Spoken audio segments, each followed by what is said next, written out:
Assalamu alaikum everyone. I welcome you all again in this online essay outline checking series. और ये हमारा आज का जो टॉपिक है, this is our second topic, is genuine democracy possible in Pakistan. जब भी आपसे मैं आपसे सवाल करूं कि are you going to visit Naran this year or not, तो आप मुझे क्या जवाब देंगे? Yes I am going to visit, no I am not going to visit. इसी तरीके से इस किस्म के एसेस में आई रिकमेंड कि जब भी आपसे सवाल पूछा जाए तो you can start your thesis with yes or no, you can start your main headings with yes or no, make sense. ठीक है। तो ये जो है is genuine democracy possible in Pakistan, इसमें जो आपका एक टेक अवे है वो यही है कि try to directly answer the title. जो टाइटल है कोशिश करके डायरेक्टली उसका जवाब जो है आप अपने अपनी जो आउटलाइन है और थीसिस हो गई, फिर हेडिंग्स हो गई, उसमें जवाब दे दे। ठीक है। जैसे फिर आगे एग्जामिनर फैसिलिटेट हो जाए, आपकी थीसिस से क्लैरिटी आ जाएगी कि आपका क्या पॉइंट ऑफ व्यू है। और फिर अगर आपको लगता है कि यस इट इज़ पॉसिबल, तो आगे आप जो है थोड़ा बता भी दें कि किस तरीके से पॉसिबल है, कुछ आर्ग्यूमेंट्स दे दें।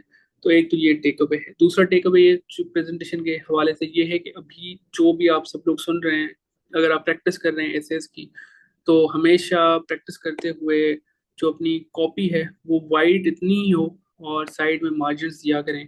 ठीक है। इस तरीके से, या ऐसी कॉपीज ले लें जिसमें प्रैक्टिस करना चाहते हैं आपके, एक साइड से मार्जिन हो, दूसरी तरफ से आप खुद दे दें। क्योंकि जो आपको सीएसएस में मिलेंगी, एक तरफ से मार्जिन होंगे, दूसरी तरफ से आप खुद दे दें, लुक्स गुड। और इसका रीजन जो है, इसके पीछे जो लॉजिक है वो ये है कि जब आप लिखेंगे, कुछ लोगों की आदत होती है कि एक लाइन यहाँ पे, दूसरी ऐसे ऐसे, फिर कुछ ऐसे ऐसे होती है। जब बॉक्स होगा तो आपके पास एक स्पेस आ जाएगी कि यहाँ तक लिखना है, तो सारी जो लाइंस होंगी वो आपकी यहाँ पे खत्म होंगी।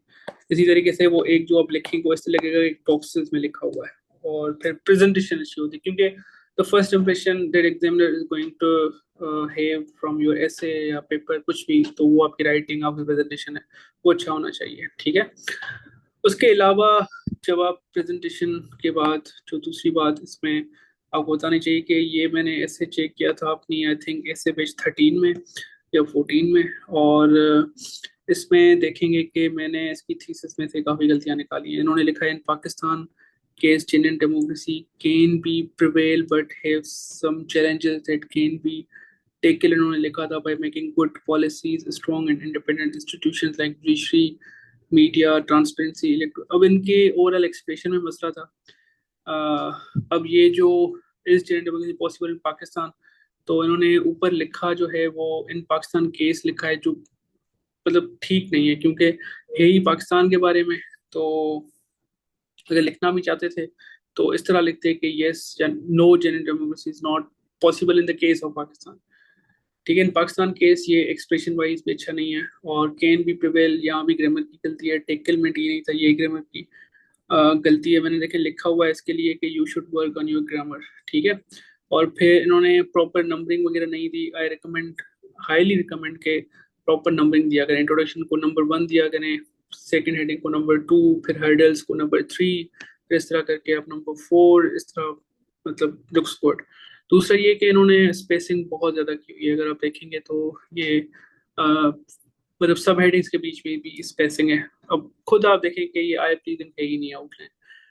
तो ये भी गलती ना किया करें, इतनी फजूल की जगहें बीच में ना छोड़ा करें। अगर आप बीच में लाइन छोड़ना भी चाहते हैं तो जो मेन हेडिंग्स हैं, जैसे हर्डल्स ऑफ जेन्युइन डेमोक्रेसी, फिर आप थर्ड हेडिंग लिख रहे हैं सोल्यूशंस, तो सोल्यूशन से पहले एक लाइन छोड़ते हैं, पर सोल्यूशन के बाद उन्होंने लाइन छोड़ी हुई है, हर एक आर्गुमेंट के बाद एक लाइन छोड़ी हुई है, जो अच्छा नहीं लग रहा। मैंने लिखा भी हुआ है, देखें इसकी पूरी आउटलाइन ये आपके सामने होगी। तो very weak, work on your grammar, look at the format and arguments of other. मेरी हमेशा जो चेकिंग के दौरान एक स्ट्रेटेजी होती है कि सबसे पहले I try to improve the format of the people aspirants, के पहले उनका फॉर्मेट ठीक हो, फॉर्मेट के बाद फिर रिलेवेंसी हो आउटलाइन में, रिलेवेंसी के बाद जो है आर्ग्यूमेंट्स।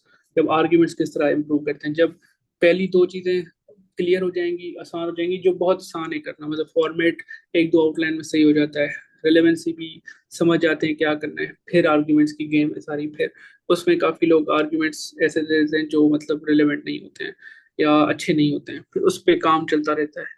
तो ये था आज का टेक अवे। और if you are interested in enrolling in our essay sessions, English question, composition, तो आप इस नंबर पे व्हाट्सएप कर सकते हैं 031368567336।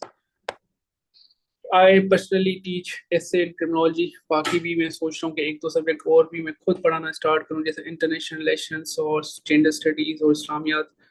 तो बाकी जो सब्जेक्ट्स हैं मेरे प्लेटफॉर्म से कुछ लोग और पढ़ाते हैं। इंग्लिश वैसी की अब ऑनलाइन रजिस्ट्रेशन चल रही हैं, तो you can enrol any time. Thank you everyone.